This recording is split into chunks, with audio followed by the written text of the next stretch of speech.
prefeito está totalmente atento. Ontem à noite mesmo ele despachou comigo sobre esse assunto, já me pediu o encaminhamento, como é que está a questão da aquisição que a gente faz de protetor solar, de questão de água, pediu um plano de contingência que a gente está desenvolvendo em conjunto. Aí é sob a liderança do prefeito, a gente está avaliando como é que me pediu inclusive para verificar como é que outros estados, outras cidades estão fazendo para fazer com ele alguma sugestão. Então o prefeito está liderando, mas a gente está atento, a gente já tem algumas ações, como essa questão do protetor solar, e ele pediu para verificar o que a gente pode fazer a mais. Como foi ontem à noite, ainda estou nessa fase de estudo para poder passar para ele. Alguma coisa no horizonte? Eu falo distribuição de água, sei lá, carro-pipa para baixar a temperatura.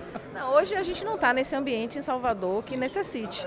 Então aí acho que seria, a gente também tem que ter muito cuidado com os recursos públicos, a gente tem que gastar aquilo na medida que for necessário. A gente já tem conversado para os grandes eventos, Réveillon, Carnaval, naquilo que for necessário, que o Réveillon é à noite, mas a gente tem um dia primeiro que é durante a tarde, se for necessário ter esse plano de contingência. Mas por enquanto, pelas temperaturas de Salvador, ainda não se faz necessário. O que é que a gente está organizando em relação à saúde, avaliando as questões epidemiológicas, verificando também se existe algum aumento nas unidades, de alguém com insolação, alguém que tem eventualmente uma situação de desidratação, ainda não identificamos. Mas como nós temos equipe em campo, nós já temos por histórico fazer essa entrega de protetor, fazer esse cuidado, e agora ele pediu um cuidado a mais.